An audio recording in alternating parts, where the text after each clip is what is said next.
Hello नमस्ते, आप सभी का स्वागत है सपनों की दुनिया में। आज की कहानी बहुत ही मज़ेदार, बहुत ही खास और उसके साथ डरावनी है।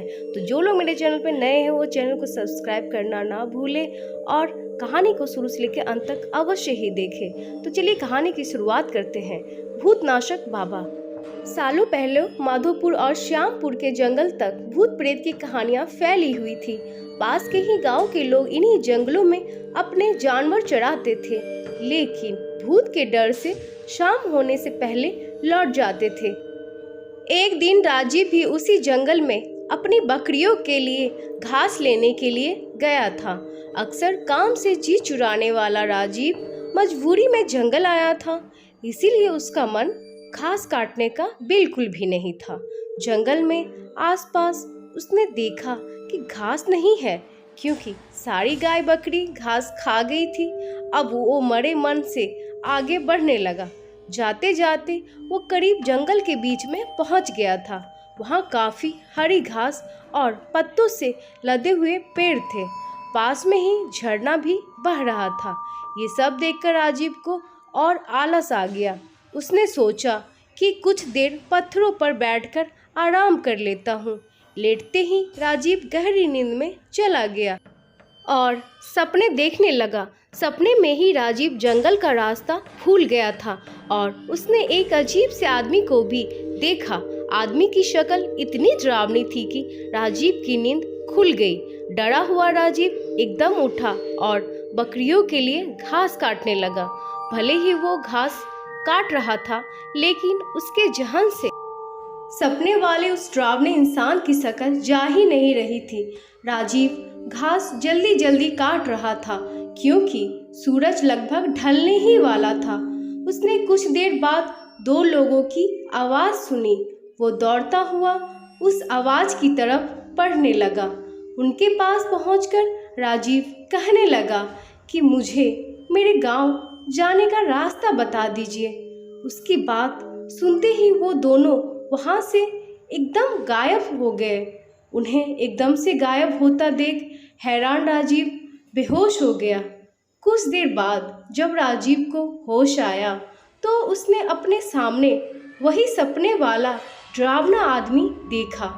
उसकी आंखें लाल रंग की थी और दांत बाहर को निकले हुए। किसी तरह से खुद को संभालकर राजीव वहां से पागलों की तरह दौड़ने लगा। उसी वक्त एक भालू उससे टकरा गया। उसने ऐसा झपटा मारा राजीव पर कि वो नीचे गिर गया। तभी भालू भी आदमी की शक्ल में आ गया। वो भी अजीब और डरावना था। हाथ टेढ़े मेढ़े, होठ कटे हुए और पैर उल्टे थे। इधर जंगल में फंसे राजीव को कुछ समझ नहीं आ रहा था कि उसके साथ क्या हो रहा है। उधर उसके घर वाले परेशान हो रहे थे। रात के 10 बज चुके थे, लेकिन राजीव घर नहीं लौटा था। उसका भाई उसे ढूंढने के लिए जंगल की तरफ निकल गया। राजीव का भाई एक पैर से ठीक से चल नहीं पाता था, इसीलिए मदद के लिए उसके माता पिता के साथ ही गांव के कुछ लोग भी निकल पड़े। जंगल पहुंचने के बाद सबने राजीव के भाई और माँ को जंगल के बाहर के हिस्से में ही रुकने के लिए कहा और खुद टॉर्च और कुछ हथियार लेकर अंदर चले गए।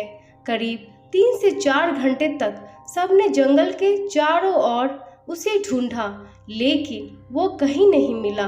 बस अब जंगल का अंदरूनी और घना हिस्सा ही बचा था।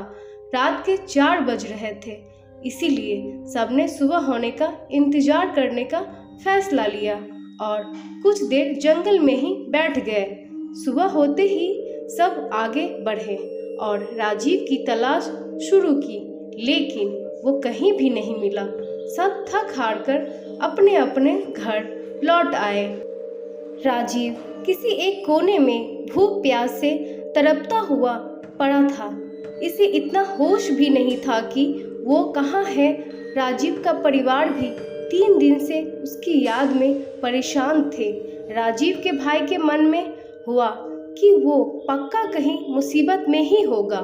अब मुझे भगवान को याद करना चाहिए।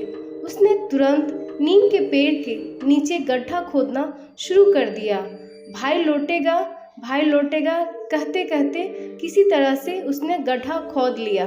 अब रोज सुबह वह उस गड्ढे में जल और दूध चढ़ाता था। उसका मानना था कि उनके देवता उसी नीम के नीचे ही रहते हैं। वो रोज सुबह उसी पेड़ के पास बैठ जाता और उसे कोई भी उठाने के लिए आता तो उसे धक्का मार देता था। नीम के पेड़ के नीचे बैठकर राजीव का भाई बस यही कहता था कि मेरा भाई आएगा, उसे मेरे भगवान लेकर आएंगे। राजीव के ना मिलने और उसके बड़े भाई की ऐसी हालत देखकर गांव वालों ने एक भगत को बुलाया। उन्होंने कुछ देर ध्यान लगाकर सबको बताया कि राजीव जिंदा है और वो कल घर आ जाएगा। उसकी मदद करने के लिए खुद भगवान जा रहे हैं। कुछ दिनों बाद राजीव किसी की साइकिल में बैठकर घर सही सलामत लौटकर आ गया। उसका शरीर इतना कमज़ोर था कि उसे अस्पताल में भर्ती करना पड़ा। करीब 3 दिन बाद उसकी तबीयत ठीक हो गई। अब राजीव के भाई ने पूछा कि तुम्हें क्या हुआ था और किस तरह से तुम बचे। राजीव ने बताया कि उसे जंगल में भूतों ने घेर कर रखा हुआ था। वो ऐसे खतरनाक दिखते थे कि याद करते ही डर लगता है। आवाज़ें भी अजीब अजीब सी निकलकर मेरे चारों तरफ नाचते रहते थे। मुझे लगता था कि मैं कभी बच भी पाऊंगा कि नहीं उन भूतों से, लेकिन भगवान से खुद को बचाने की मिन्नतें भी करता था। तभी ऐसा लगा मानो भगवान ने उसकी पुकार सुन ली हो। उस दिन घोड़े के पैरों की आहट और उसके हिनहिनाने की आवाज़ आई। सभी भूत ये सुनकर शांत हो गए। घोड़े पर एक आदमी भी सवार था। उसके हाथों में तलवार थी। उसे देखते ही सारे भूत भागने लगे। वो अपनी तलवार से एक एक को मारते हुए आगे बढ़ रहे थे। फिर उस घुड़सवार ने मेरी तरफ देखते हुए कहा कि मैं तुम्हारे लिए ही आया हूँ। अब किसी तरह की चिंता मत करना। सुबह होते ही तुम्हें कोई न कोई लेने आ जाएगा। अभी तुम आराम करो। राजीव ने आगे कहा कि उनकी इतनी बात से ही दिल को सुकून मिल गया था। वहाँ से सारे भूत भी भाग चुके थे, इसीलिए मैं बिना किसी डर के सो गया। सुबह जैसे ही मेरी आँख खुली तो वहाँ एक साइकिल वाला इंसान था।